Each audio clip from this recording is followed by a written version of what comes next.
esta sessão das Conversas com o Norte. Estas conversas que iniciaram com o propósito de conhecer e aproximar, estreitar relações entre os associados. Antes de começarmos as sessões, gostaria de deixar só algumas notas que possam ser do vosso interesse. Pronto, temos o novo número da newsletter, já está cá fora. Vou só copiar aqui o link para partilhar convosco no bate-papo. Ok. Pronto, queria dar aqui o destaque à participação e contributos que a BAD deu no plano de recuperação e resiliência e na elaboração de uma carta aberta que foi feita juntamente com outras organizações, como o ICOM, o ICOMOS, o APOM, a Associação Portuguesa de Conservadores e Restauradores e a Associação Portuguesa a Associação de Arqueólogos Portugueses. Outra nota que gostaria de deixar é a oferta formativa, já agora para os meses de março e abril, que também já está disponível e que talvez possa ser do vosso interesse e também para partilhar nos vossos serviços. Por isso deixo aqui também no bate-papo o link de acesso para que vocês também fiquem com essa informação. Antes de passar para as conversas e a apresentação, queria deixar a Ana dar aqui umas palavrinhas, Ana. Ok, está bem. Boa noite, obrigada, Paula. Boa noite a todos, aos que entretanto se foram juntando. Eu gostava só de agradecer a presença de todos, agradecer à professora Maria Manuel Borges, agradecer à Inês Vila e à Ana Carneiro, que depois vai comentar, a disponibilidade para colaborarem com a BAD. É importante que percebamos que uma associação profissional é muito importante e que todas estas atividades resultam do facto de haver esta associação e da boa vontade, da disponibilidade e do voluntariado de todos aqueles que se disponibilizam para organizar estas atividades e dispor do seu tempo para estarem aqui a fazer partilhas uns com os outros. E pronto, e acompanhem a BAD, subscrevam a newsletter, acompanhem no Instagram, não sei se sabem que a BAD já tem Instagram, acompanhem-nos no Facebook, colaborem com a newsletter enviando os vossos contributos. Desde o mês de fevereiro que a newsletter da BAD tem uma nova roupagem e uma nova filosofia de comunicação e pronto, e contamos com todos e é muito importante estarmos aqui a trocar impressões e a puxar uns pelos outros, que no fundo é disso que se trata. E pronto, muito obrigada e Paula, devolvo-te a palavra. Só apenas relembrar que algumas regras que a maior parte de vocês já conhece, pronto, a sessão será gravada, aquilo que pedimos é que os participantes, que desliguem as câmaras e os microfones durante as apresentações, e depois no final das apresentações, já na parte de debate, aí sim nós paramos de gravar e aí sim podem abrir a câmara e participar e deixar os vossos comentários. Para hoje, e voltando agora à nossa associada na primeira pessoa, e apresentar o nosso programa.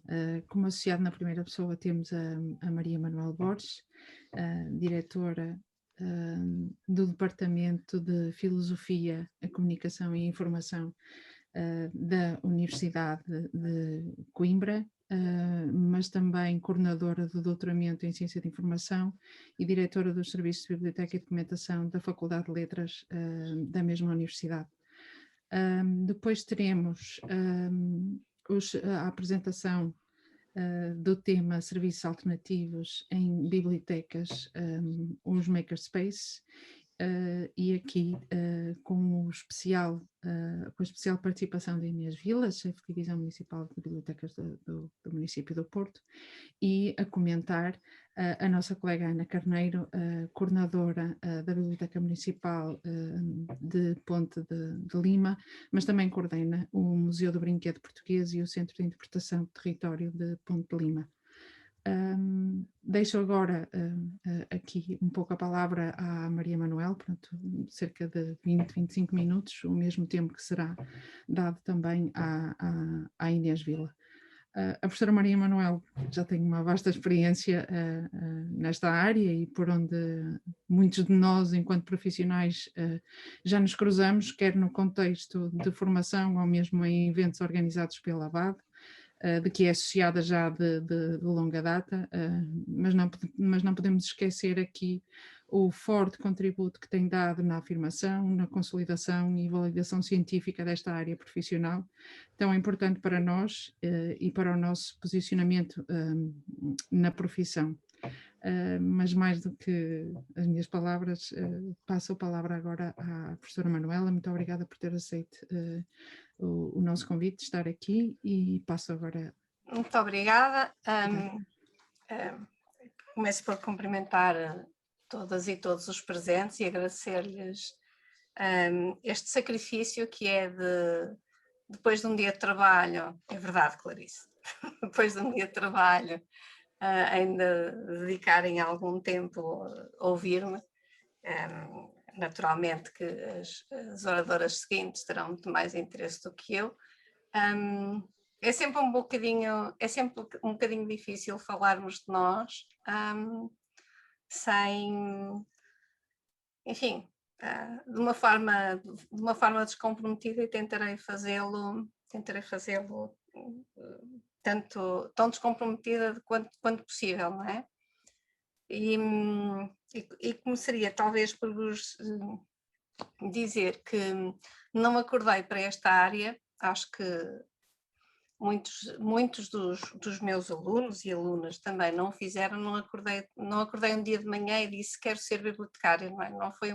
Não foi assim um processo que me tivesse passado pela cabeça. Eu acho que acordei para esta área por casuística, por um lado, e porque também, como muitos de nós, sou uma leitora compulsiva. Eu acho que quando nós entramos para esta área, quando pensamos em bibliotecas, e o meu universo é das bibliotecas, não é o dos arquivos, não me revejo nisso. Pensei sempre como seria absolutamente extraordinário estar inundada por um universo de livros, não é? E como fruiria de uma forma inesquecível dessa experiência. Claro que a realidade depois é outra coisa, não é? Nós entramos, eu entrevistei dezenas ou centenas de candidatos para o curso de especialização em Ciências Documentais na Universidade de Coimbra, e há a pergunta sacramental de e então o que é que traz aqui? É o meu gosto de ler. Exato. E eu acho que também passei por aí. Era realmente o meu gosto de ler, mas era também, e muitos de nós passamos por isso, era também uma oportunidade profissional à época. Eu sou licenciada em Filosofia, tenho a parte científica, não fiz estágio como alguns dos meus colegas, e portanto a minha empregabilidade era sempre uma empregabilidade relativamente suspensa no tempo, digamos assim, e um dia eu fiz a minha formação na Universidade de Porto, e um dia eu fui à procura de um mestrado em Filosofia, e só havia Filosofia Medieval, que não era bem aquilo que eu queria, nunca me revi nessa área da filosofia, e portanto disse eu quero fazer qualquer coisa, mas Filosofia Medieval não. E a dona Margarida, que na altura era a secretária, pertencia à secretaria e secretariava as pessoas ali da licenciatura em Filosofia, que era uma pessoa muito querida, muito solícita, sempre muito presente, disse, por que é que não vai fazer ciências documentais? E eu disse, isso é bom? Isso é, há dezenas de pessoas que vão para aí, e foi assim que eu fui fui para as ciências documentais, quer dizer, que fui para as ciências documentais, isto é, que me meti nessa candidatura para as ciências documentais e, para a minha surpresa, eram mais de uma centena de candidatos. E pronto, lá entrei para as ciências documentais e está aqui na sessão de hoje uma querida colega e amiga que também entrou comigo para as ciências documentais, que é a Margarida Carvalho, e fizemos esse percurso juntas. Somos ambas de filosofia, portanto havia aqui uma proximidade muito grande e bom, e foi assim que começou o meu banho, digamos assim, nas chamadas ciências documentais. Eu acho que é muito interessante que quando nós entramos numa área nova, e eu acho que todas as áreas têm mais ou menos esta ideia de que, enfim, a nossa visão, uma visão mais ou menos holística do universo, não é? E quando nós vemos assim da filosofia ou da história ou qualquer coisa, temos assim a ideia de que, bom, nós sobre este universo conhecido sabemos aqui realmente qualquer coisa. Mas a verdade é que entrar nesta área foi assim rasgar um véu completamente novo, foi desvelar um universo completamente diferente e foi simultaneamente um período de 2 anos, não é?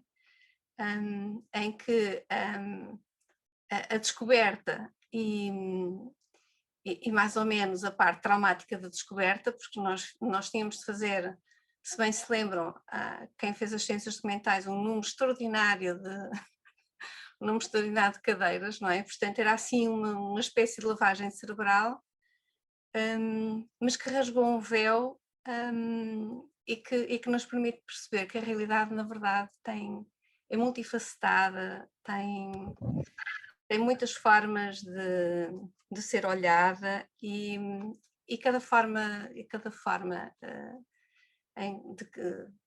de qual partimos para olhar a realidade nos ilumina interiormente e, portanto, foi assim um processo de iluminação muito rico. E é nessa altura também em que eu decidi deixar a docência da filosofia e aceitar um lugar na Escola Superior de Biotecnologia da Universidade Católica Portuguesa e mergulhar então num universo completamente diferente, que é o universo das ciências ditas duras, com práticas epistémicas completamente divergentes daquelas que eu conhecia da área da filosofia, que era a minha área, era uma área limitada, não é? E, portanto, confrontei-me com um universo completamente diferente. E eu acho que isso foi também outro acordar para uma outra realidade e para outras formas de olhar a realidade.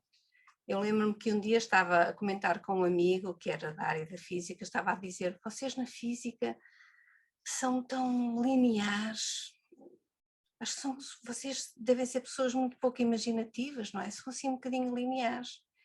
E ele disse-me esta coisa extraordinária: tu queres coisa mais imaginativa que um físico a imaginar como funciona o universo? E eu disse, de facto aquilo também me iluminou, disse, é extraordinário, eu nunca tinha pensado nisso. E achei que os físicos tinham de ser pessoas super imaginativas, muito mais criativas do que aquilo que eu poderia pensar à primeira vista. E depois um bioquímico dizia-me: Maria Manuel, quem não sabe bioquímica não percebe nada da realidade que está à sua volta, não consegue compreender as coisas. Eu não sou bioquímica, mas creio profundamente nele e acho que é isso, que a nossa forma de olhar a realidade é sempre muito condicionada por aquilo que somos, naturalmente, por aquilo que sabemos, e esta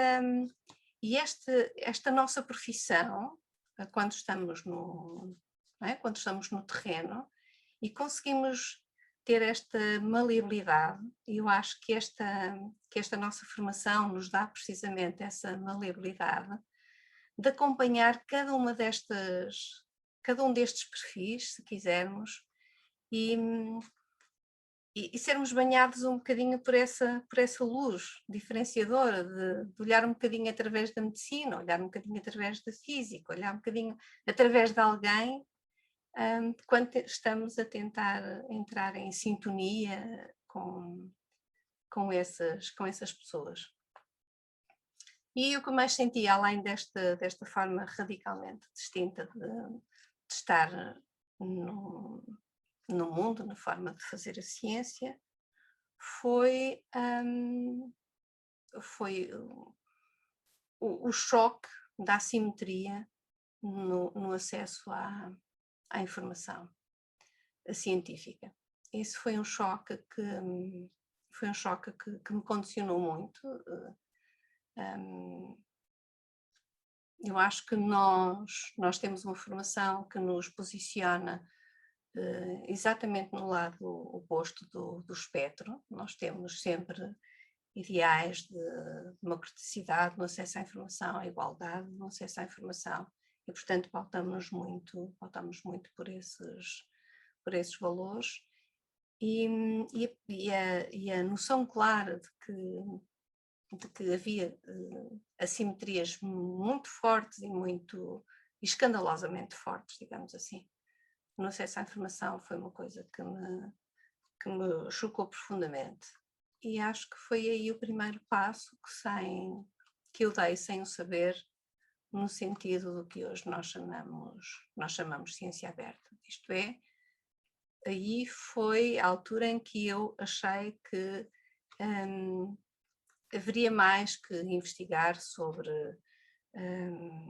o acesso à informação científica e as modalidades de acesso à informação científica, e daí resultava também a minha convicção de que isso se teria a dar pela via digital. E foi nessa altura em que, enfim, já tinha mais ou menos este arquétipo, se quisermos, na cabeça, que surgiu a possibilidade de ir dar aulas para a Universidade de Coimbra. Eu entrei na Universidade de Coimbra como docente de carreira, portanto como assistente estagiária. À época não havia mestrados, a oferta era absolutamente escassa, portanto fiz provas de aptidão pedagógica e capacidade científica, com um trabalho com relatório de síntese em bibliotecas digitais, portanto já de uma forma muito clara entender que a via da tecnologia seria a via que poderia resolver, não homogeneizar, claro, mas resolver algumas assimetrias, e foi aí também que preparei o meu doutoramento, já na área prosseguindo aquilo que vinha atrás, já na área do acesso aberto à informação científica. Portanto, aquilo que eu fiz na altura foi procurar perceber, sob a orientação do professor Stephen Harnad, procurar perceber quais eram as condições reais sobre a possibilidade e êxito de um repositório institucional na Universidade de Coimbra. E, enfim, ao longo deste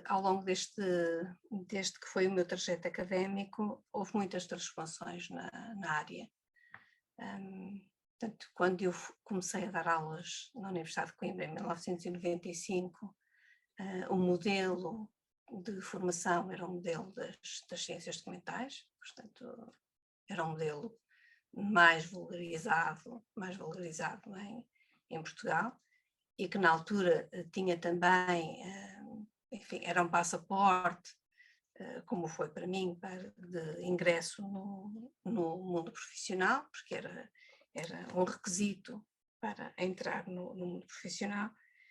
Mas depois as coisas começaram a mudar, e sobretudo a partir da altura em que na Universidade do Porto se criou a primeira licenciatura, através da Associação da Faculdade de Letras com a Faculdade de Engenharia.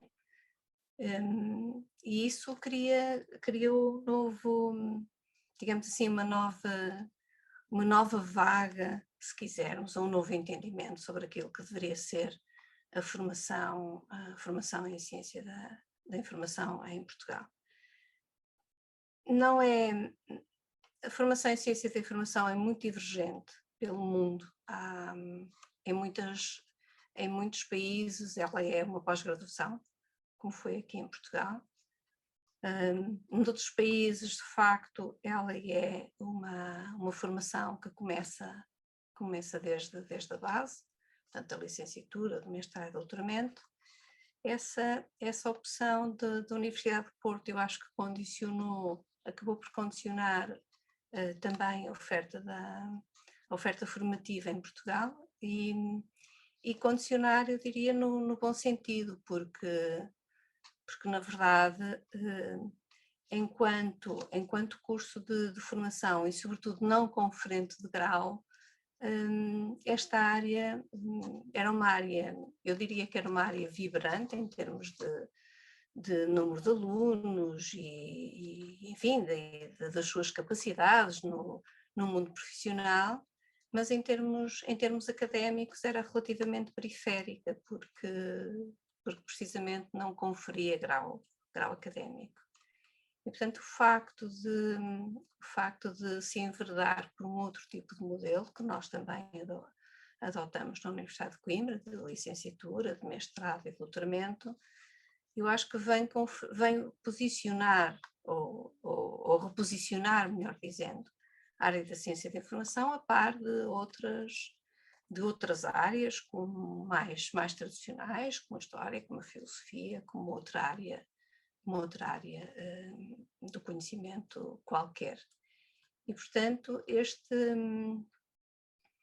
este novo modelo é naturalmente exigente, não é? Porque implica corpo docente, e o corpo docente não há magia, não é? Portanto, tem de haver um investimento sempre por parte das instituições, implica também algum exercício, se quisermos, enfim, de pensar e repensar sempre como é que nós vamos progredir dentro daquilo que também é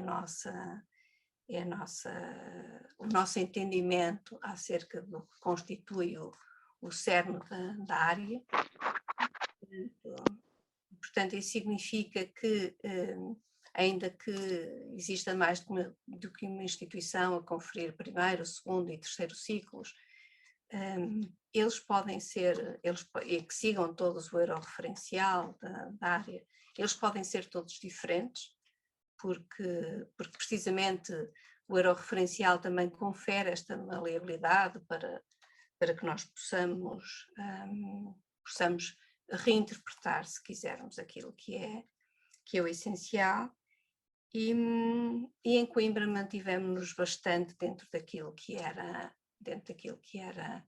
eram as áreas, ou que são as áreas que nós consideramos sempre que eram áreas absolutamente matriciais da ciência da informação. E portanto, fomos progredindo dentro desse núcleo matricial, muito concentrado no primeiro ciclo, para depois o segundo e terceiro ciclos. E claro, isto é todo um exercício, de crescimento, é todo um exercício de afirmação e é todo um exercício que também para nós enquanto pessoas e para mim em particular, que liderei praticamente todos estes processos, é um exercício também de alguma, eu diria, criatividade, como dizia há pouco, que era tentar perceber o que é que nós podemos fazer com aquilo que nós somos, não é? E com aquilo que nós queremos vir a ser, que é também uma coisa que eu acho que é absolutamente essencial, que é nós termos a capacidade de desenhar aquilo que nós queremos ser e os caminhos que vamos querer percorrer, não é? E, portanto, digamos que em todo este exercício eu tive a sorte de poder contar com pessoas absolutamente extraordinárias, não apenas na minha formação e na minha formação nas ciências documentais. Há várias pessoas que são extraordinárias. Por estar aqui a olhar para a Manuela Barreto Nunes, evidentemente que o Henrique Barreto Nunes foi uma pessoa absolutamente extraordinária, absolutamente inesquecível, e que teve o enorme carinho depois das aulas terminarem, portanto já não ser mais meu professor, me enviaram um pequeno livro com uma dedicatória, onde me dizia que gostava muito de meter na leitura pública, mas que já tinha percebido que não era por aí que eu iria. E eu nunca lhe esqueci esse carinho, porque eu acho que é sobretudo desta generosidade e desta entrega, não é? que as pessoas têm e que todos nós devemos ter uns para com os outros, que tudo isto se constrói, que a ciência se constrói. Portanto, há sempre aqui um sinal de gratidão muito grande ao Henrique Barreto Nunes, também um sentimento de saudade e de grande choque quando soube do falecimento do saudoso professor de paleografia. Eu nunca consegui fazer nada em paleografia. Ele não me considerava menos por isso, era uma sorte, mas também que o Padre José Marques também me deixa muitas saudades. Ele foi uma pessoa particularmente presente e que também me deu muito ânimo quando eu fui assim um bocadinho, enfim, receosa para a Universidade de Coimbra, que não era a minha alma mater à época, e portanto foi também uma pessoa muito, muito importante.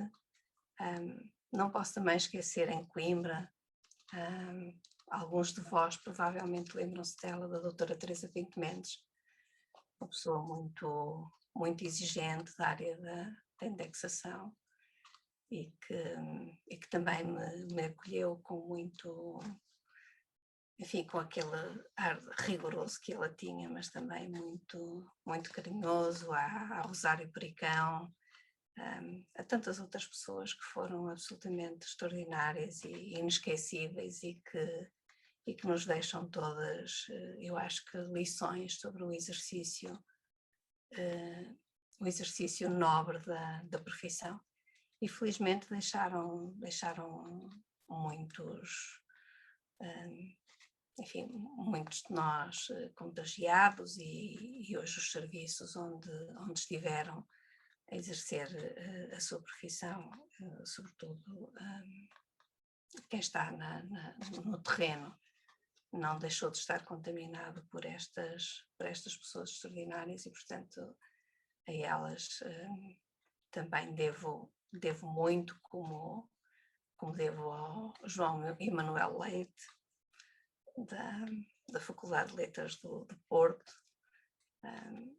Eu fui dar precisamente uma das cadeiras que era dada por ele, que era Informática Aplicada a Bibliotecas, portanto, muito daquilo que eu ensinei a ele eu devo, e acho que é bom nós lembrarmos quem foi importante para nós e portanto, eu não sei muito bem, não preparei nenhum discurso em particular para estar aqui, mas só deixar-vos o testemunho de que eu acho que nós percorremos um caminho extraordinário em Portugal. Acho que sim, eu acho que nos últimos 10 anos a capacidade de afirmação que nós tivemos foi absolutamente, claro que começamos muito mais longe, mas o que nós atingimos nos últimos 10 anos acho que foi absolutamente extraordinário. O que nós estamos a conseguir é excelente e pensarmos que temos todo este terreno para desbravar à nossa frente, já com uma afirmação muito clara em termos de investigação, o número de doutorados na área está a crescer, isso é a melhor notícia que se pode ter sobre a afirmação de faz exatamente o quê, isso é o quê. As pessoas começam de uma maneira ou de outra a perceber o que é que nós fazemos, e acho que é este terreno que nós temos para andar, que isto é, o crescimento das nossas competências e tem também a ver com a capacidade que nós temos de sair de alguma situação mais periférica e estarmos no centro dos processos. E eu acho que é esse o caminho que nós temos para andar. É claro que eu estou sempre muito centrada, eu sou da área trabalhei sempre com bibliotecas universitárias, trabalhei na Universidade Católica, numa biblioteca universitária com este perfil, não é? Das ciências ditas duras. Sou diretora dos serviços de biblioteca e documentação, portanto continuo a estar numa biblioteca universitária e é sempre um pouco dentro desta espécie de constrangimento, se quiser, que eu falo, mas na verdade eu creio que a única forma de nós fazermos a diferença é estarmos com as pessoas, junto das pessoas. E é esse aprender a estar com as pessoas ou perceber como é que nós podemos estar com as pessoas que faz uma diferença muito, muito significativa no exercício da profissão. Talvez tenha havido algum tipo de afastamento em algum momento do tempo, mas eu acho que hoje temos todas as ferramentas que nos permitem um nível de proximidade absolutamente extraordinário e que pode de facto contar. Não é tanto contar na nossa vida, é contarmos na vida das pessoas e com isso contarmos naturalmente na nossa vida. E eu acho que isso se faz precisamente com a tentativa de assunção dos ritmos e dos entendimentos de quem são as pessoas e as necessidades das pessoas com as quais lidamos. Isso requer naturalmente se quiserem, uma imersão e requer naturalmente que continuemos a apostar em formação avançada e, portanto, aquilo que eu gostava de ver em Portugal era cada vez mais e mais e mais pessoas a fazerem esta formação avançada, a concluírem as suas teses de doutoramento, aqueles que estão em doutoramento, ou a iniciá-lo, aqueles que ainda não estão, mas que estou convicta de que o caminho é absolutamente por aí e que com isso abrimos novas perspectivas para o mundo e para o nosso olhar de mundo. E eu acho que era mais ou menos isto que tinha para dizer. Obrigada. Está dentro do tempo. Obrigada, professora, pelas suas palavras, por alguns conselhos que deixou aqui a muitos dos profissionais que aqui estão e que foram seus alunos eventualmente. Acredito que esteja aqui muita gente que foram seus alunos também e que também muito provavelmente querem deixar aqui uma palavra e pelo contributo que tem dado, não é, enquanto professora e na evolução que tem acontecido, não é? A última conversa esteve aqui a professora Fernanda Ribeiro, por isso também deu uma perspectiva sobre a evolução desta área, não é? E a necessidade da parte da investigação e da necessidade da continuidade dos estudos, como agora a professora também reforça. Por isso acho que foi um contínuo, desde a última sessão, muito positivo. Abria agora aqui um bocadinho o espaço ao debate, se alguns dos presentes querem deixar aqui alguma palavra ou trocar aqui alguma palavra com a professora. E antes de continuar, quero só já agora dizer que a Maria Manuela acaba com o Elias Chan casado, coordenou um livro que acaba de ser publicado pela imprensa da Universidade de Coimbra e que está disponível em acesso aberto na Universidade de Coimbra, é fácil lá chegar, que se chama Olhar sobre o Acesso Aberto, com visões de Portugal, Espanha e Brasil. E é um livro, é uma obra interessantíssima que vale muito a pena ir lá procurar e ler da forma que considerarem melhor. Também acho que há uma versão impressa, portanto, quem preferir, essa tem que a pagar, tem que a comprar. Há um aspecto muito importante em relação à Maria Manuela Borges, que é uma posição no mundo, que eu acho que ela referiu aqui, que é uma posição ética, é uma posição de valores que prima pela solidariedade. E eu acho que a Maria Manuela Borges nunca deixou ninguém cair, ela não deixa ninguém cair. Alunos, colegas, amigos, está sempre disponível, tem um trabalho louco, um trabalho insano que todos nós podemos imaginar, mas está sempre disponível para ajudar toda a gente. A sua formação em filosofia permite-lhe ter uma visão muito abrangente, problematizante do mundo, mas também agir com o mundo e com as pessoas com a extraordinária simplicidade que acabam de lhe ver, e que até parece que ela não fez uma das obras mais importantes no nosso país, que é também a do ciclo da formação contínua, da formação completa em ciência da informação, a licenciatura, o mestrado, o doutoramento, a duras penas, porque isto foi tirado a ferros das universidades e concretamente da Universidade de Coimbra, e conseguiu construir um núcleo de professores de muita qualidade, que partilham com ela o mesmo tipo de valores, na maior parte dos casos, e que permitem ter ali também uma formação de excelência. E por isso eu agradeço muito o tempo que a Maria Manuela nos dedica hoje, e dedica hoje sobretudo aos colegas mais jovens, que vêm aqui, como se pode fazer um percurso com esta simplicidade, um percurso tão complexo e tão difícil, e com tão bons resultados.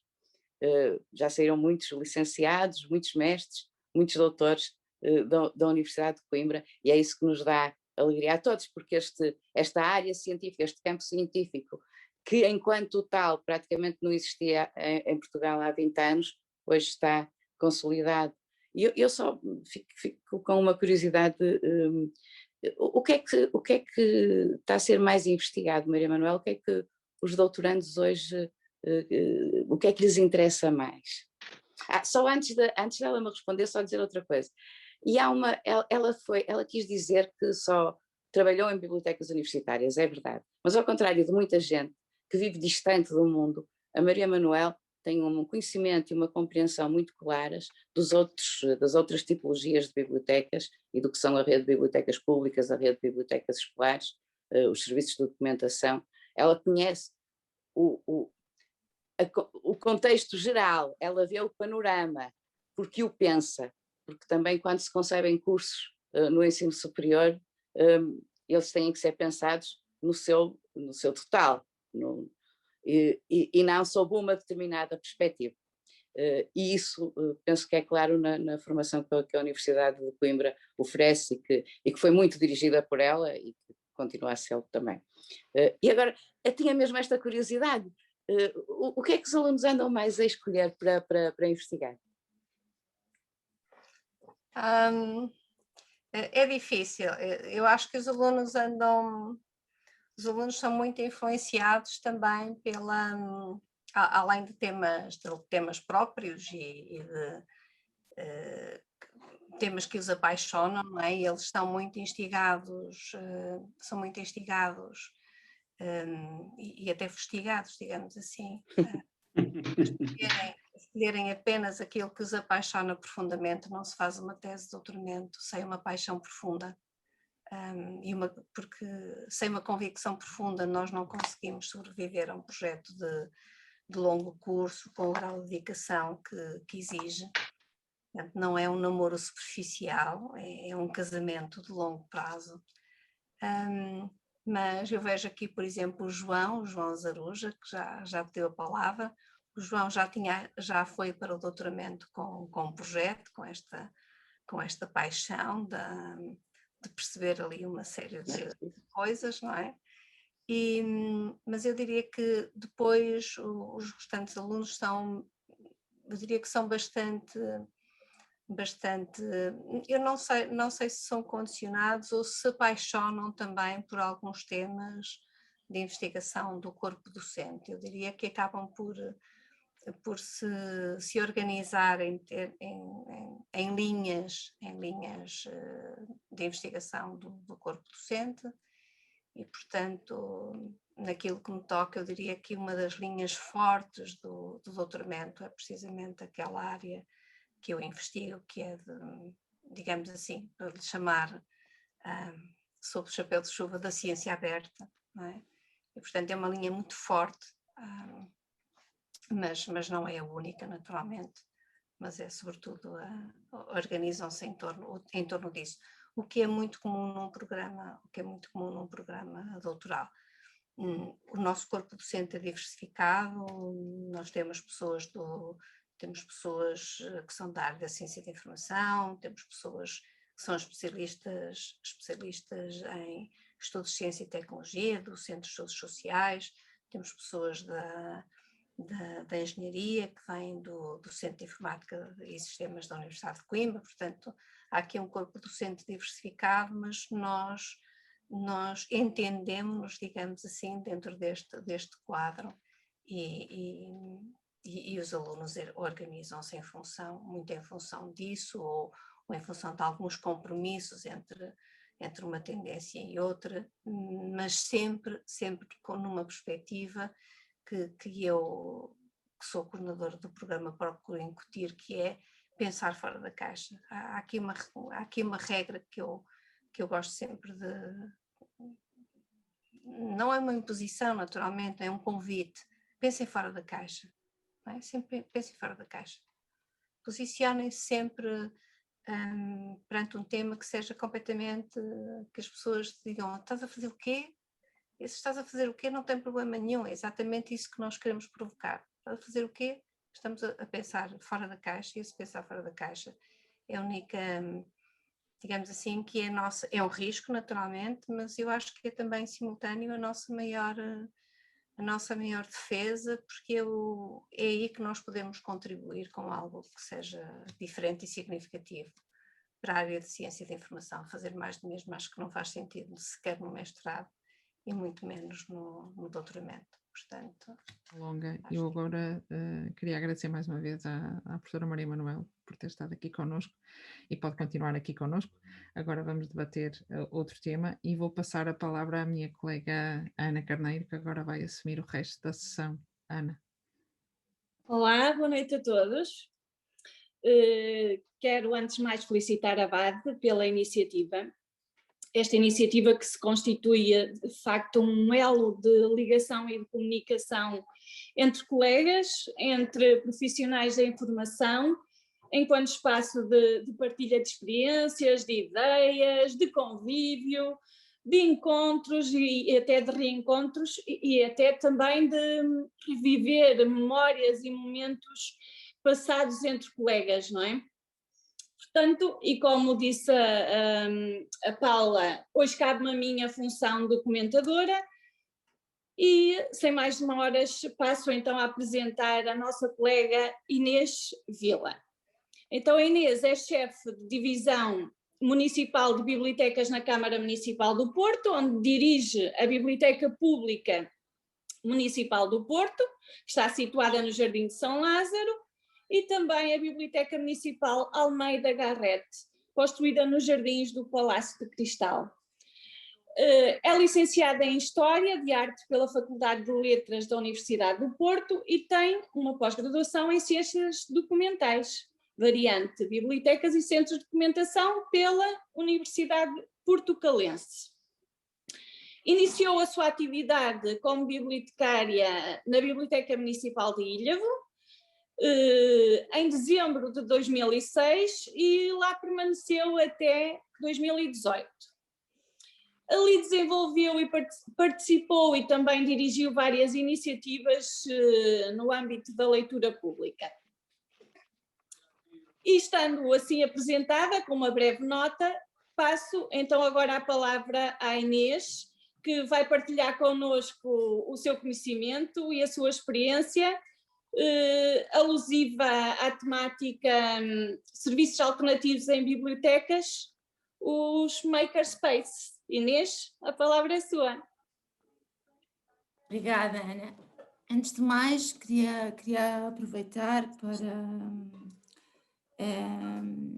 estando aqui a Presidente Nacional da BAD, Ana Alves Pereira, para desejar as maiores felicidades a este novo núcleo da BAD que se juntou para levar a bom porto a nossa BAD, deixem-me dizer assim, a nossa BAD, tem um trabalho muito árduo pela frente, tentar juntar muitos mais associados, e é um trabalho árduo, mas é um trabalho que acho que é desafiante. Nós muitas vezes estamos nas nossas bibliotecas, nas nossas universidades, no nosso dia-a-dia, é muito difícil tirar-nos de lá, mas chamem por nós muitas vezes, como fez a Paula desta vez, insistiu muito, e é preciso que insistam muito connosco, porque nós andamos sempre muito ocupados, nunca temos muito tempo, mas com muita insistência nós cá vimos e connosco cá aparecemos. Da minha parte, saibam que eu estou disponível, quer com a BAD Norte, com a Centro, com a Sul, com o que for preciso para colaborar. Pronto, antes de mais nada, gostava mesmo de dizer isso, porque acho que é muito importante que a BAD esteja presente junto dos bibliotecários, dos arquivistas e dos profissionais de informação. E acho que todos nós, mais novos e não novos, devemos todos dar o nosso contributo. Relativamente ao que me traz aqui, vou aqui tentar compartilhar a minha tela. Antes de apresentar ou de falar, de começar aqui ao que cá me traz, queria dizer aqui duas palavras iniciais. Quando me foi feito quando me foi dirigido este convite para falar, pronto, nestas conversas de BAD Norte, aceitei, foi aqui uma questão de gerir datas, mas aceitei com gosto, como é óbvio, e falar sobre os makerspaces não é um problema para mim, sobretudo que dediquei algum tempo, um período da minha vida, a explorar esta temática. Evidentemente que desde janeiro de 2019, que assumi funções na Câmara Municipal do Porto como chefe de divisão, e o rumo que até então a minha vida profissional em Ilhavo, o foco profissional era e agora o foco profissional é outro. Nós como bibliotecários estamos sempre a adaptar-nos, a professora Maria Manuel falou um bocadinho disso, e a verdade é essa, tanto viramos para um lado como viramos para o outro. Estamos sempre a adaptar-nos. E se em Ilhavo, quando o desafio chegou e me foquei num espaço maker, num espaço alternativo, e me debrucei sobre o assunto, nestes 2 anos para cá não é esse o objetivo do meu trabalho. E por isso, se calhar, haveria outras pessoas em Portugal que neste momento estariam mais preparadas para falar sobre este assunto.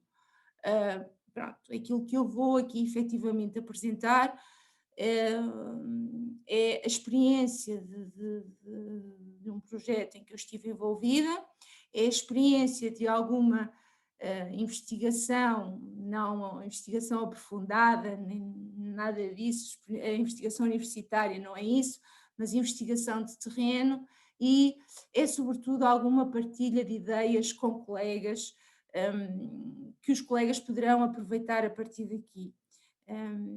Aquilo que eu vos peço é, se calhar no final ou mesmo durante, interrompam para fazer uma outra pergunta, que acho que assim se calhar esta conversa não passa a ser um monólogo e passa a ser efetivamente uma conversa.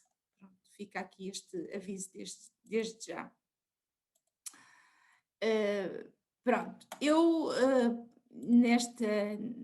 isto já ando aqui depressa demais, eu tenho quando parti para o Makerspace, parti de um princípio, que é o princípio do que uma experiência nova é uma experiência que é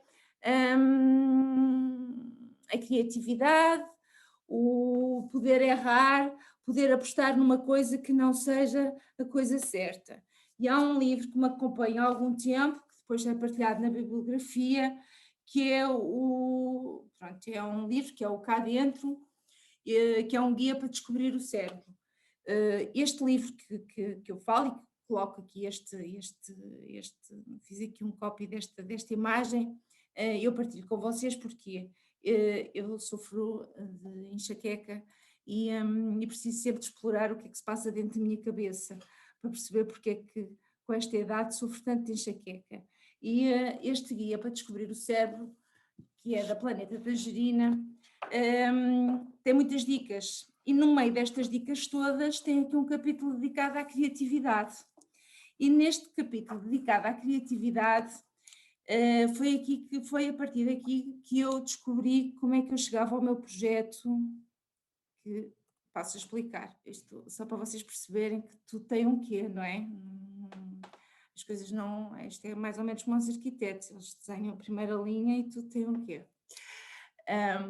Este projeto Maker surge no âmbito de um projeto de uma formação que eu participei no âmbito do Eneli, em que estive envolvida com mais 2 colegas portugueses, o Bruno Eiras, da Biblioteca do Eiras, na altura ele ainda estava em Oeiras, e a Cláudia Cravo Jorge, da Biblioteca de Castelo Branco. Fomos selecionados para participar num projeto de formação no espaço ibero-americano. E no âmbito desse projeto de formação para bibliotecários e inovadores, esta formação com um contexto muito teórico, mas também com um contexto muito prático, debruçava-se numa lógica muito de conceitos de liderança, conceitos práticos de gestão, mas também visava implementar um projeto nos nossos espaços, nos espaços das nossas bibliotecas. E foi a partir daqui que eu cheguei então a este livro e a este projeto que são os Makers. Era preciso ser criativo e inovador. Era preciso apresentar um projeto que de alguma forma rasgasse com aquilo tudo que nós já fazemos nas bibliotecas, ou seja, que fosse muito para além do que é o empréstimo dos livros, muito para além do que é a consulta dos documentos e do que é o acesso aos computadores. E no caso da Biblioteca Municipal de Ilhavo, na altura onde eu exercia funções, era preciso ir para lá do que era o promover o promover do livro e da leitura. Partindo deste princípio, chegámos aos espaços Maker, que são estes espaços de criatividade. Iniciei durante o ano de 2015, 2017, foram 2 anos de formação e foram 2 anos em que, para além da formação em termos teóricos, foi feita da minha parte também alguma pesquisa e formação em termos de webinars, pesquisa a nível do que é que se fazia lá fora e que nós ainda não oferecíamos em Portugal, porque estes conceitos dos makerspaces eram efetivamente uma makerspace, Fab Labs, eram conceitos muito, muito comuns para nós, eram conceitos que começavam a aparecer, mas que, por exemplo, nos Estados Unidos ou mesmo na Espanha, na França, eram conceitos que eram comuns. Em qualquer biblioteca existia um espaço maker, um espaço maker não precisava de ser uma sala, não precisava de ser um espaço dedicado dentro da biblioteca, e vocês já vão perceber porquê. Pronto, cá está, as bibliotecas públicas são cada vez mais lugares onde não deve ser a única forma de acesso ao conhecimento, não é o livro. São espaços que geram conhecimento e não somente espaços que o armazenam. A biblioteca deve-se assumir como um espaço de criação, descoberta e aprendizagem. Criação, cooperação e inovação, é isto basicamente o que é um makerspace.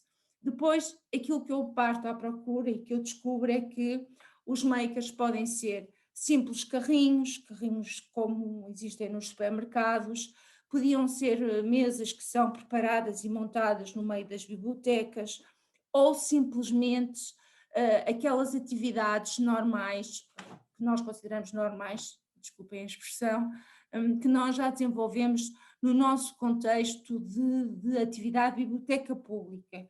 E aqui eu peço desculpa porque eu, pela lista que a Paula partilhou comigo, percebo que tenho aqui muitos colegas que são bibliotecários académicos e a linguagem para as bibliotecas académicas não é tal e qual como as bibliotecas públicas, não é? Em que o nosso contexto é um bocadinho é diferente.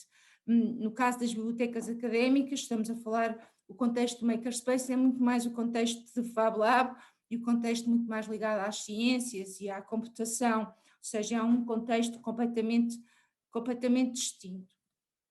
Eu não sei se vocês estão a acompanhar, porque esta coisa do Zoom, nós não vemos. Sim. Está a correr então, tudo bem, Inês. A tela. Sim, lindamente.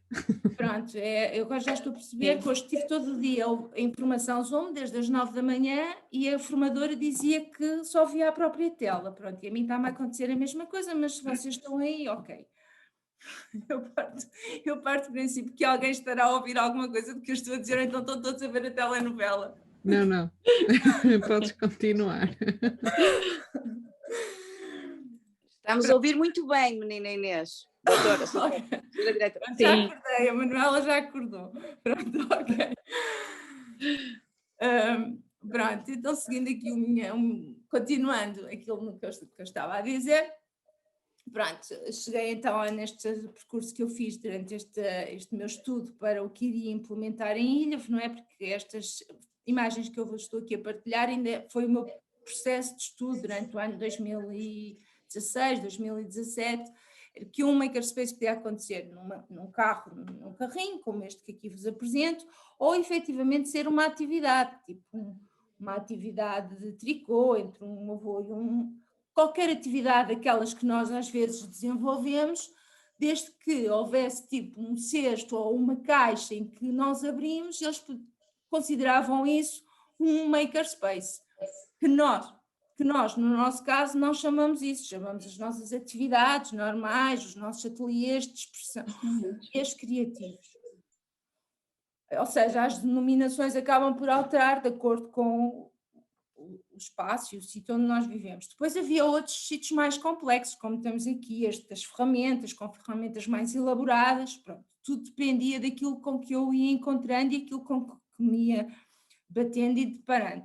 Claro que no caso dos Estados Unidos, os espaços das bibliotecas públicas os espaços de maker são espaços muito mais elaborados, e depois vou-vos deixar também aqui um ou outro exemplo, se vocês depois quiserem e estiverem interessados em consultar. O que é que era necessário então? Que serviços pronto, é que se podem... Desculpem. Com a implementação de espaço maker, o que é que faz? Vem complementar todos os serviços que já são disponibilizados aos utilizadores nos espaços das bibliotecas, disponibilizam valências diferenciadas, que sejam possíveis ao utilizador fazer e criar. Esta é a lógica, ou seja, a lógica é sempre esta, a lógica do maker é fazer e criar, e neste caso o que é que nós poderemos disponibilizar? Depois vocês vão perceber que eu também vou falar disso, tem a ver com o orçamento que temos disponível, porque se tivermos muito orçamento, claro, podemos investir em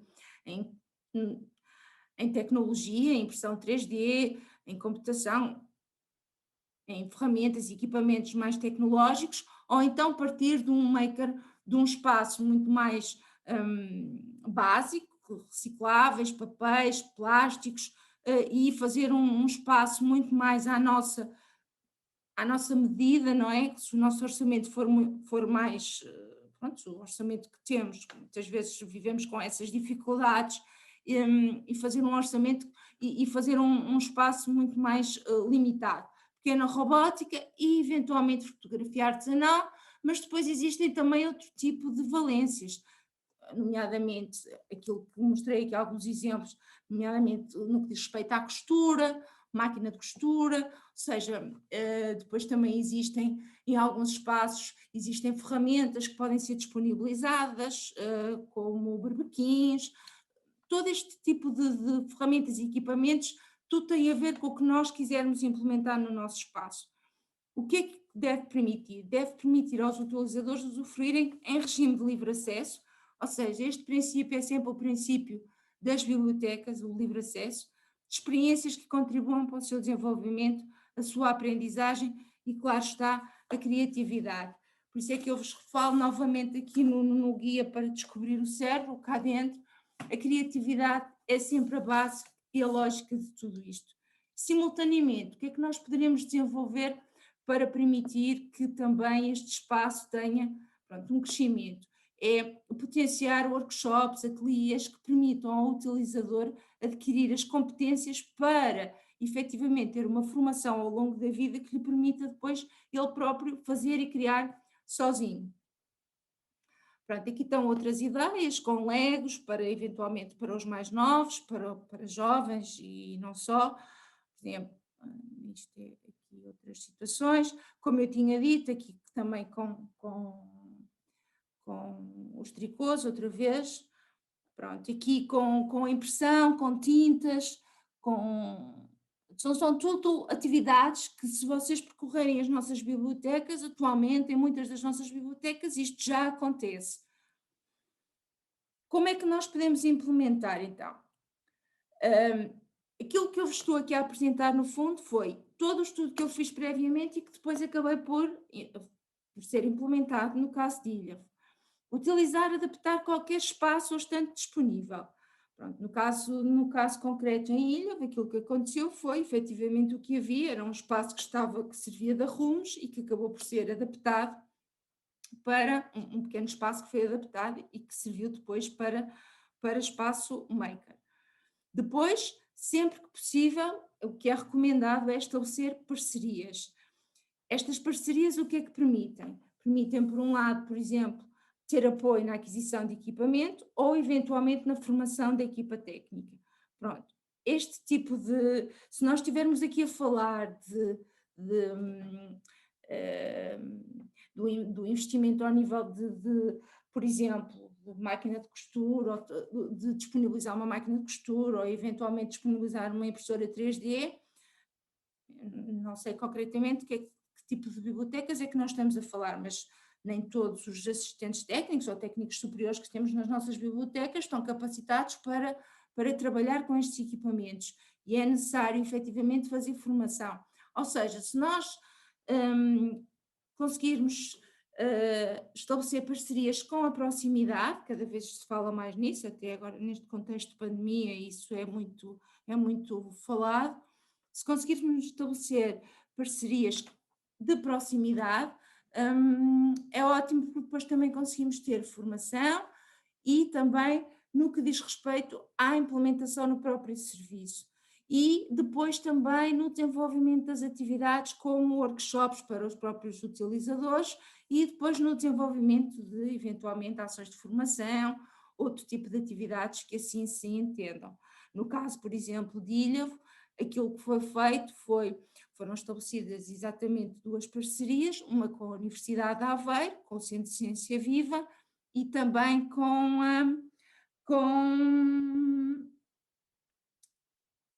olhem, tive uma branca que já nem me lembro como é que se chama o fornecedor da impressora 3D, com os fornecedores da impressora 3D que também nos deram formação. Peço imensa desculpa, mas efetivamente esqueci-me agora de repente, mas ainda me vou lembrar. Depois, a outra recomendação que eu faço é visitar outros makers, efetivamente em Portugal, ou lá fora, ou nas visitas que fazemos, porque tirar ideias é sempre o mais importante. E aquilo que eu já disse anteriormente, que é formar a equipa técnica da biblioteca. Será Baby Creative? É, isso? exatamente, Pronto, obrigada, foi Paula. aqui o colega António Fabrício Garcia que deixou. Exatamente, a Ok. Baby Creative. Depois, aqui também muito, muito importante, é selecionar, desculpem, é selecionar as ferramentas e as tecnologias, os equipamentos a disponibilizar.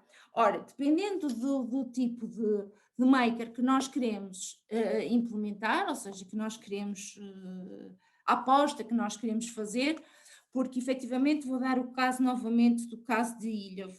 No caso de Ilhavo, por exemplo, a Be Very Creative foi uma aposta, foi uma excelente aposta, porque eles estavam instalados na Gafanha da Aquém, para além do investimento, ter sido um investimento,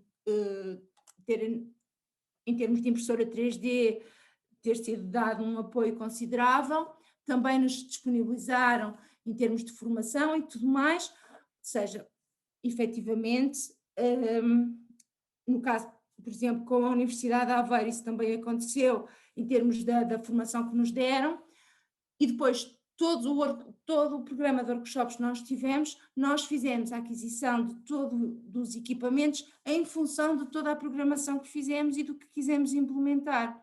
O que não significa, por exemplo, que se efetivamente fosse considerado agora, no sítio onde eu estou, implementar um maker, que a aposta fosse exatamente nos mesmos, na disponibilização das mesmas ferramentas. Efetivamente, por exemplo, posso dizer que se calhar agora, se fosse aqui no Porto, no sítio onde estou, se calhar apostava em ter mais máquinas de costura, em vez de ter apostar em impressoras 3D, porque no caso do Porto é muito mais simples ir a um espaço e fazer impressão 3D do que propriamente no sítio onde nós estávamos. Ou seja, tudo isto tem que ser ponderado de acordo com o local onde nós estamos e aquilo que nós pretendemos oferecer aos nossos utilizadores. Ou seja, cada oferta deve ser ponderada e o investimento e a dimensão do espaço também. O espaço deve ser também à medida daquilo que nós queremos e das atividades e ofertas que nós temos habitualmente. Ou seja, nós não podemos querer oferecer, por exemplo, um espaço maker vocacionado para a computação se efetivamente os nossos utilizadores não têm qualquer tipo de vocação ou não têm qualquer tipo de apetência para a questão computacional ou esta questão ligada à parte tecnológica.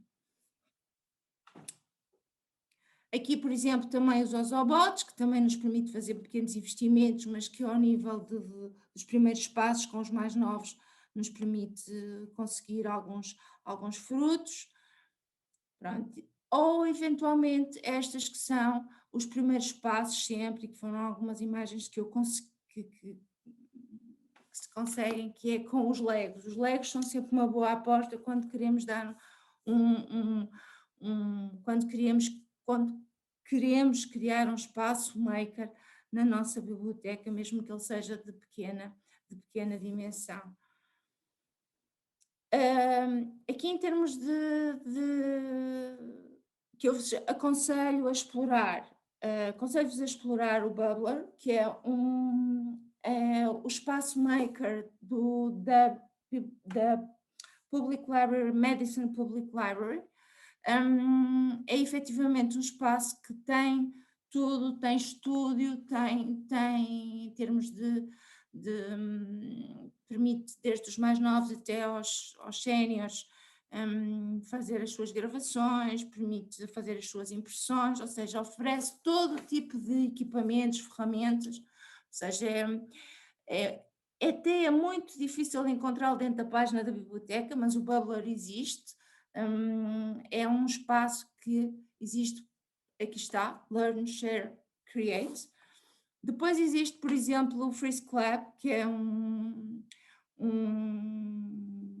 bibliomaker, não é? Um caminhão maker, vamos lhe chamar assim, que anda pelos Países Baixos, por uma determinada zona dos Países Baixos, e por dentro permite fazer algumas destas coisas, tem aqui os mais novos, mas está todo equipado com impressoras 3D, com computadores, Pronto, é muito vocacionado para as novas tecnologias.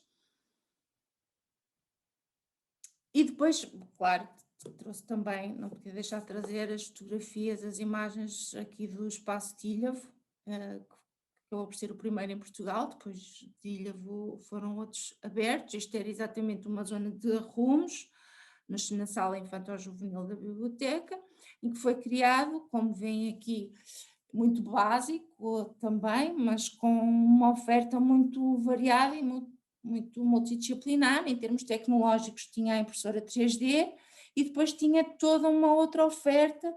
Pronto, funcionava em regime de livre acesso, os utilizadores podiam usufruir do que pretendiam, sem fazer marcação prévia. O único custo que tinha era efetivamente o custo da impressão,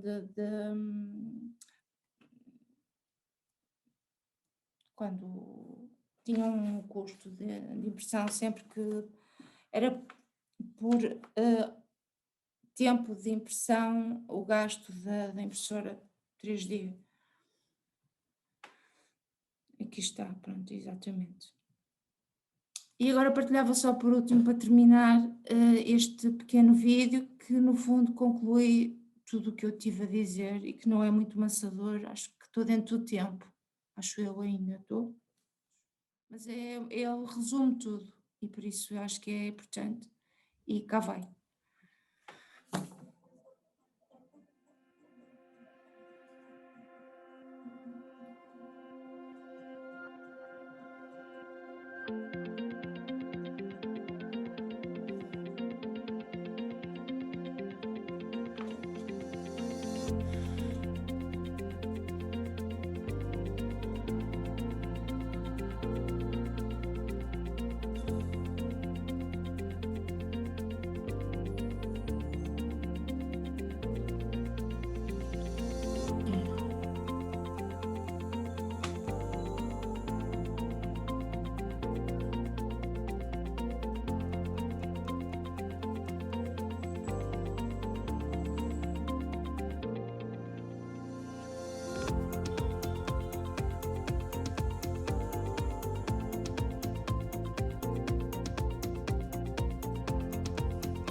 já está. Ele agora está aqui. Pronto. Basicamente era isto que eu queria dizer. E por último, só partilhar aqui deixo aqui algumas leituras e recomendar-vos dois livros, sendo que deles o que eu recomendo, que eu sugiro, caso possam, é o Makerspace in Libraries, porque no fundo aborda tudo, como criar, programar, e tem algumas atividades, tem step by step, library projects, tem tudo, algumas, pronto, eles efetivamente foram os dois que me ajudaram neste processo, mas também que têm algumas das atividades que depois podem ser implementadas, atividades mais básicas, menos básicas. Deixo também aqui um link, este Makerspace, se calhar já conhecem até, é um link para um blog que existe, para um site que existe, mas com um blog, com algumas atividades que podem ser implementadas, mesmo que não sejam implementadas em Makerspaces, podem ser implementadas em bibliotecas, que são algumas atividades muito dirigidas à consciência, com atividades criativas. E também, no âmbito do projeto do INELI, o projeto que foi criado depois deu origem a um documento que está disponível, que pode ser descarregado, o PDF está aqui, Espaços para a Criação, um modelo para generar espaços de criação na tua biblioteca. Também como avaliar e como criar e como disponibilizar. E pronto, basicamente, ser criativo é ver mais longe ou mais perto do que a primeira vista alcança. Usar uma segunda, terceira, quarta vista e pronto. E é isto. Obrigada. Obrigada, Inês. Não sei se já me estão a ouvir. Sim? Sim, Ana. Sim, pronto. De facto, só me resta dar os parabéns à Inês pela excelente comunicação e pela forma clara como conduziu e expôs esta temática. Abordou os aspectos mais importantes e mais relevantes que devemos ter em conta e em consideração quando falamos de makerspaces. Não havendo muito mais a dizer sobre este assunto, vou lançar apenas algumas notas para a nossa reflexão e para consolidarmos, no fundo, aquilo que a Inês já abordou e já referiu anteriormente. Apelo também à vossa participação, fazendo algumas perguntas já a seguir no debate, comentar, esclarecendo algumas dúvidas que vocês possam ter relativamente a esta temática de makerspaces, que a Inês, de facto, foi uma pioneira e desenvolveu o projeto na Biblioteca de Ilhavo e partilhou connosco a sua experiência e deu-nos a conhecer este mundo fantástico de fazer, de criar, de ser dinâmico, que no fundo é isso que nós pretendemos ser todos nas bibliotecas, não é? Todos os dias queremos ser mais criativos, todos os dias pretendemos ser dinâmicos para conseguirmos de facto cativar os nossos utilizadores e irem ao encontro dos interesses da nossa comunidade. Seguem então 3 tópicos para incentivar o debate. Primeiro, de facto, relembrar que os makerspaces surgiram exatamente para fornecer um serviço num espaço comum para todos os membros de uma comunidade local, para que estes possam trabalhar de forma colaborativa e, sobretudo, em projetos criativos e inovadores. Assim faço uso destes makerspaces por lazer, não é? Mas também podem servir para resolver problemas reais da comunidade na qual estamos inseridos, e viu-se o caso este ano com a pandemia, que muitas das bibliotecas começaram a criar viseiras nos seus próprios espaços makerspace, no serviço. Convém também reforçar a ideia e aquilo que a Inês já disse, que o Makerspace não tem que ser simplesmente um espaço dedicado às novas tecnologias e ao digital. O Makerspace pode trabalhar questões relacionadas, por exemplo, com a reciclagem, com o ambiente, com a costura, como a Inês referiu, com a fotografia, a jardinagem, a culinária e até com as nossas tradições locais, não as deixar cair e podermos inovar nos Makerspaces. E também é necessário ressalvar que as bibliotecas sempre foram espaços de aprendizagem e espaços de conhecimento. E estes espaços de experimentação e estes espaços de criação que se fala agora de makerspaces já existiam nas nossas bibliotecas. Os makerspaces sempre estiveram associados às bibliotecas, mas com outras designações, com outros termos, com outros conceitos. Para que um makerspace funcione numa biblioteca, temos que conhecer muito bem, acima de tudo, as necessidades e os interesses da nossa comunidade, dos nossos utilizadores. Quem são, o que fazem, quais as faixas etárias maioritárias, quem frequenta a biblioteca e com que objetivo ou finalidade ela o faz, para depois assim podermos implementar um makerspace à nossa medida, à nossa realidade. E não menos importante também voltar a referir que procurar parceiros para desenvolver um makerspace é muito, muito importante. Importante porque, como disse a Inês, podem financiar a aquisição de alguns equipamentos e até nos podem ajudar no apoio à formação, a dominar ferramentas que a nossa equipa pode não saber utilizar e ajudar, muitas das vezes, a orientar o nosso público no horário de utilização desses espaços. Também, ultimamente, os especialistas têm referido que, e como mencionou a Inês, que não devemos centrar a nossa dinâmica apenas no acervo da biblioteca e nas atividades do livro e da leitura, as chamadas atividades tradicionais, que todos nós fazemos, mas que devemos implementar serviços então inovadores que vão ao encontro da nossa comunidade e em que os utilizadores sejam envolvidos nessa ação, ou seja, temos que fazer atividades pensadas a partir dos utilizadores, com eles e para eles. Devemos saber ouvi-los, pedir sugestões, incluí-los muitas vezes nas nossas tomadas de decisões. E só assim é que verdadeiramente um serviço ou um projeto vai ter sucesso. E portanto, são estes tópicos que me apraz dizer e em conclusão definirmos de facto palavras-chave que estão associadas ao makerspace, como a colaboração, o trabalho em equipa, a partilha, o pensamento crítico, a criatividade e a inovação, a comunicação, o envolvimento e também a resolução de problemas que aparecem nas nossas comunidades e no nosso dia-a-dia.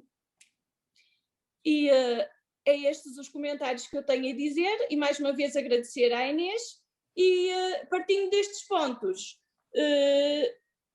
agora abrir o debate a todos os que estão interessados, direcionando já uma questão à Inês. Sim. Como já tens a experiência na implementação destes espaços em Ilhavo, quais foram os principais desafios, por assim dizer, que tu tiveste face à implementação do Makerspace? Os principais desafios, é assim, tudo foi um desafio, não é? Se partimos do princípio que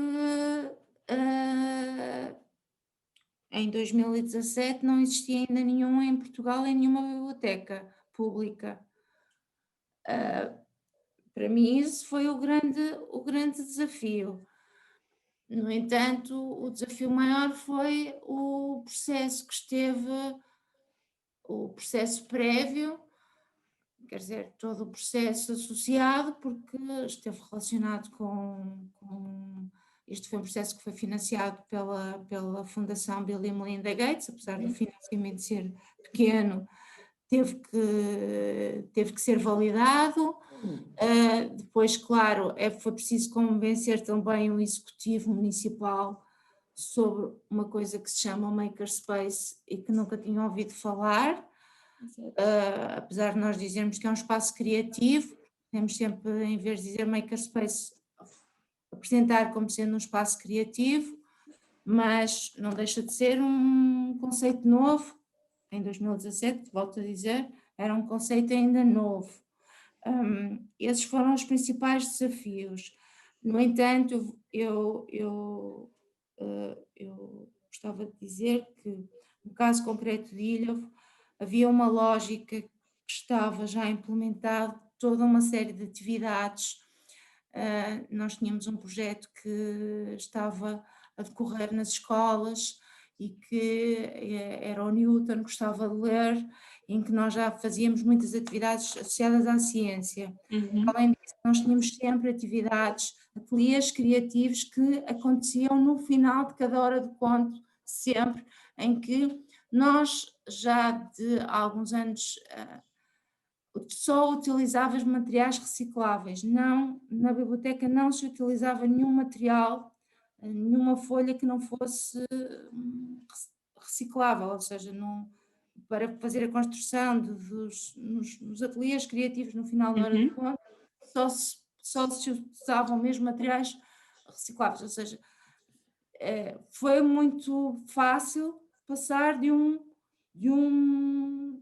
este salto para o que era um makerspace. Não foi difícil dar esse salto. No entanto, foi um desafio, porque foi preciso informar sobre o que é. E depois, quando nós fazemos uma pesquisa na internet ou quando começamos a fazer pesquisa sobre o que é isto do makerspace, tudo está muito associado aos hackerspaces, que são muito associado ao computador e à parte tecnológica, ou seja, uma coisa os makers estão associados à parte tecnológica e esse não era o princípio que eu queria implementar em Ilhavo. Eu queria implementar também o contexto da inovação, mas queria, com a impressora 3D, mas queria lhe dar muito um contexto das manualidades e do fazer, poder responder às necessidades do utilizador e ir um bocadinho ao encontro das ferramentas.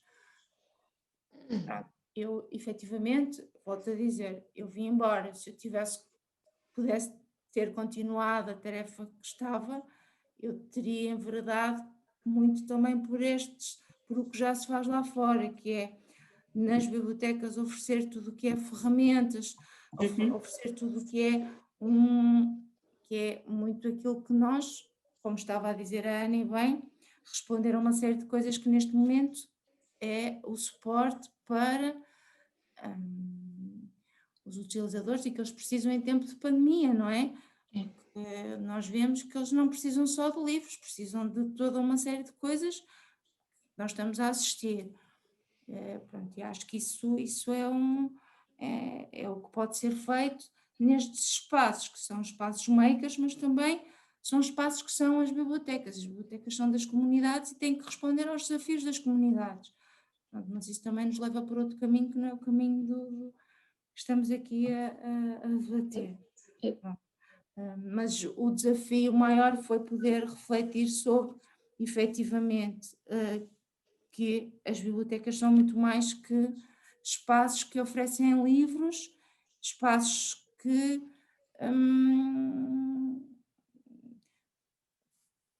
ou melhor, as bibliotecas oferecem livros, promovem o livro e a leitura, mas podem promover o livro e a leitura e oferecer o livro de outras formas. No âmbito do Maker, nós também complementamos com o acesso à informação e com uma área dedicada a isto, que é a ciência, a criatividade, e complementámos desta forma. Esse também foi um desafio. Foram vários os desafios. Obrigada, esclareceste, sem dúvida. E fica agora aqui o desafio a todos os outros participantes que queiram tecer algum comentário.